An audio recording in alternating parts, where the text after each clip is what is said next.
Y nos vamos a trasladar a Portugal para hablar con Andrés Malamud, uno de los politólogos más brillantes de esta era de los contemporáneos. ¿Cómo andas, Andrés? José del Río te saluda.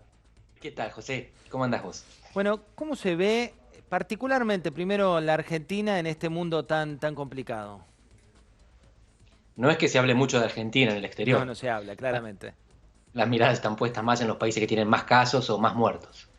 Sorprendentemente, hay algunos países de los que se habla bien, pero bueno, Portugal está entre ellos, así que permitime 30 segundos de orgullo.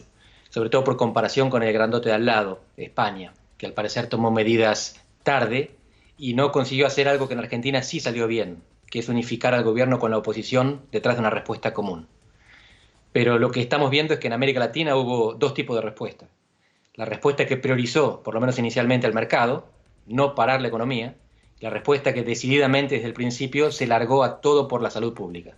Argentina es este segundo caso. Paraguay es un país que había iniciado antes con el confinamiento, y hay otros que siguieron, por ejemplo Perú, y ahora Chile y Colombia están más o menos en la misma. Los reluctantes fueron Brasil, México y Estados Unidos, que son algunos de los que están teniendo los peores resultados. Tardar costó muchas vidas. Andrés, cuando uno mira la política y a los políticos globalmente, ¿cómo sigue la película? Digamos, se ve mucho en encuestas de opinión, de percepción, pero vos que tenés un poco el diario del lunes en Europa, ¿cómo se vive esa tensión entre economía y salud? No, nadie, absolutamente nadie sabe dónde está parado. Uno puede hablar con científicos, con políticos, con economistas y con empresarios y todos te van a dar una sensación, pero nadie tiene la proyección del día de mañana. Escuché que recién vos hablabas de la B corta, que es la famosa crisis que rebota y sale inmediatamente. Hay otras formas de pensar qué es lo que va a pasar después. Una es la crisis en forma de U. Nos quedamos un rato abajo, pero eventualmente rebotamos después de un periodo de estagnación, de estancamiento. Otros piensan que es una L, que cae y sigue estancada por mucho tiempo, que no hay recuperación. Nuriel Rubini sugiere que puede ser una I latina, que esta caída no tiene fondo. Y esto es lo que estamos viendo hasta ahora. No es que no sabemos cuándo va a terminar la cuarentena. Quizás no termine la cuarentena hasta que no haya inmunización natural o artificial, es decir, hasta que no nos hayamos contagiado más del 60% de una población o hayamos descubierto, producido la vacuna. Así que la economía solo puede seguir hundiéndose y no vemos el fondo de esto. Y los políticos están como nosotros, no pueden decirlo, quizás no se lo pueden reconocer a sí mismos, pero no tienen ni la menor idea y por eso las cuarentenas se van extendiendo de cada 2 semanas, sin fin a la vista. Esto Andrés, sé que suena trágico, sí. pero mentir no tiene sentido. Esta cuarentena global, por llamarlo de alguna manera, encuentra también al mundo dividido en grietas. Uno lo miraba puntualmente en Estados Unidos, lo puedes mirar en Brasil, lo puedes mirar en Argentina, también en algunos países de Europa. ¿Crees que esto va a llevar a una unión o al revés, que se están radicalizando estas grietas? Las dos cosas. Una de las muchas cosas interesantes que tiene esta pandemia es que acentúa todas las contradicciones. Y entonces los incentivos que la pandemia nos produce son contradictorios. Al mismo tiempo tendemos a aislarnos, porque es separarnos del otro lo que nos protege, y a cooperar, porque es solamente coordinando esta salida y que podemos encontrar estabilidad a largo plazo. Fue cooperando que se secuenció el genoma y pudimos producir los tests que nos permiten ahora identificar los contagiados. Y será cooperando que se podrá reconstruir la economía después de esto.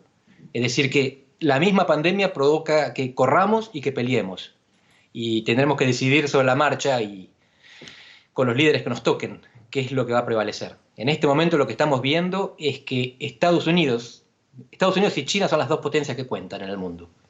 Las dos son imprescindibles, las dos son necesarias para coordinar la respuesta a la pandemia y a la recesión que la va a continuar. Y los dos son suficientes. Casi te diría que no importa lo que hagan Europa y Rusia. Si China y Estados Unidos se ponen de acuerdo, el mundo puede avanzar. Si no se ponen de acuerdo, están jorobados. Y Estados Unidos no da señales de que esté aprendiendo a cooperar, a pesar de que Trump de vez en cuando va y viene con el discurso. China sí, pero no sé si podemos confiar en China, no importa lo que yo sepa. Los líderes del mundo tampoco están seguros de poder confiar, porque después de todo, la pandemia se difundió por el mundo, la epidemia se transformó en pandemia porque China ocultó información. Entonces, China ocultó y generó la pandemia. Y ahora ayuda, mientras Estados Unidos se retrae y busca buitrear las vacunas, por ejemplo. Así que, Sí, te, sí, te decime vos, decime. traigo a la Argentina y te lleva a un gobierno peronista. Veníamos de un gobierno de Juntos por el Cambio, macrista. ¿Es mejor tener un gobierno peronista en este contexto para manejar la crisis? Hay quien piense que el peronismo es mejor piloto de tormenta que el no peronismo, pero acá hay una combinación de factores que nos impiden saber si es tan así, porque la verdad es que al peronismo le tocó en general gobernar con buenos precios internacionales, y al no peronismo le tocó gobernar con malos precios internacionales. Ahora los precios no importan, porque en este momento el comercio internacional se está hundiendo. Lo que sí es fundamental es que sea un gobierno nuevo, porque esto le da un capital de popularidad, de imagen e incluso de voluntad política que un gobierno desgastado no tendría.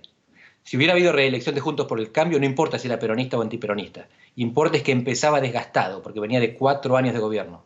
Este gobierno viene fresco.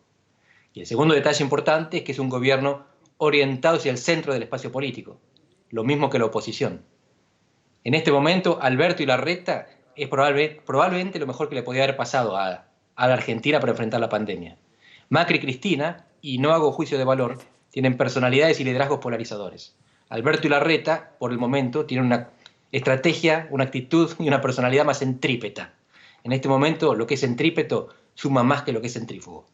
¿Te sorprende que Cristina Fernández de Kirchner esté tomando un rol tan anecdótico como vicepresidenta en esta pandemia? Digo, que no esté presente, ¿o te parece parte de una estrategia lógica desde el gobierno? No me puedo poner en la cabeza de ella. Lo que puedo decir es que desde cualquier manual de estrategia lo que está haciendo es lo mejor que puede hacer. Y no solamente para su sector político, sino para el sistema político. Porque ella es la rueda de repuesto. Si algo sale mal, si Alberto se desgasta, si Alberto se enferma, ella es la que tiene que tomar la posta. E inclusive en cualquier estrategia es bueno tener un plan B. Así que si no funciona lo que estamos haciendo, o funciona bien, pero funcionar bien significa muchos muertos y mucha recesión. Esto tiene que quedar claro. No hay salida limpia de la pandemia. Todo lo que pase va a ser malo. Puede ser menos malo, pero no mucho. Así que es bueno tener ahí un plan B, y aquí lo interesante es esto. Cristina tiene una percepción que es más próxima a la que tuvieron Trump, Bolsonaro y López Obrador en México.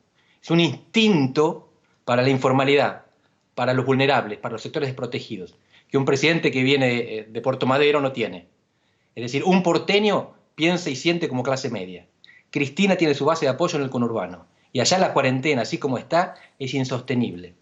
En algún momento va a haber que dar respuesta, aunque sea simbólica, aunque sea empática. Y para eso es bueno que haya policía bueno y policía malo en el mismo gobierno, y también en la oposición.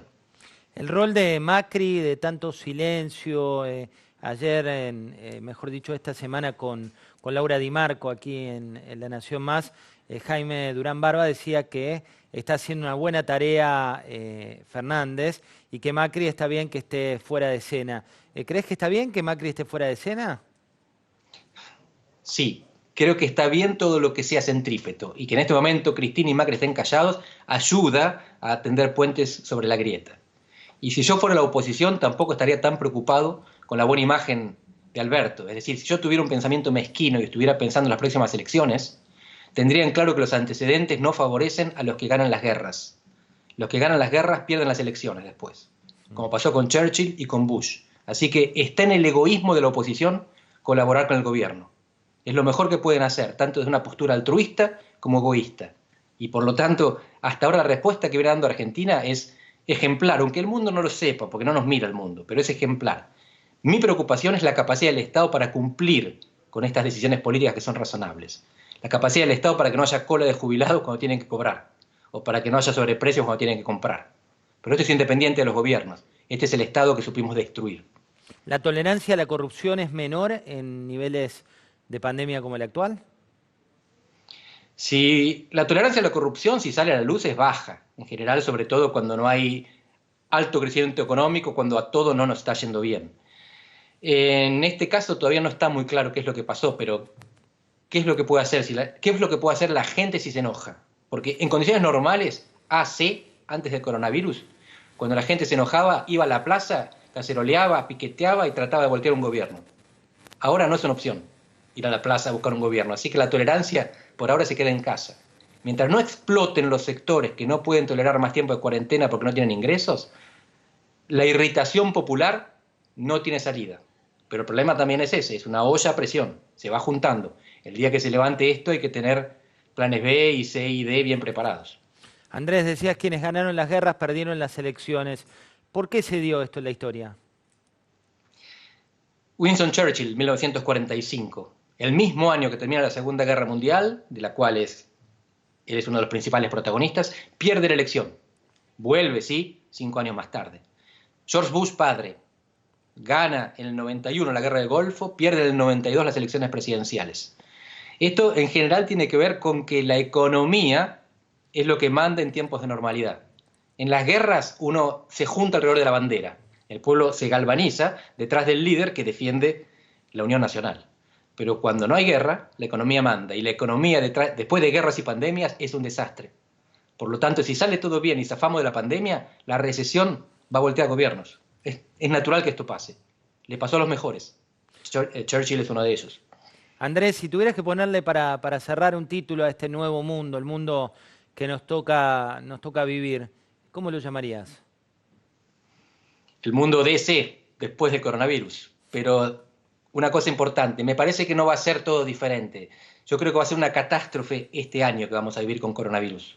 Pero el mundo en 2025 no va a ser tan diferente al mundo de 2015. Las tendencias preexistentes probablemente se habrán acelerado, pero la naturaleza del poder, la naturaleza del ser humano va a ser la misma. Andrés, muchas gracias por esta charla. A vos, José. Andrés Malamudera, desde Portugal, te decía, uno de los analistas más lúcidos de esta época, sin dudas.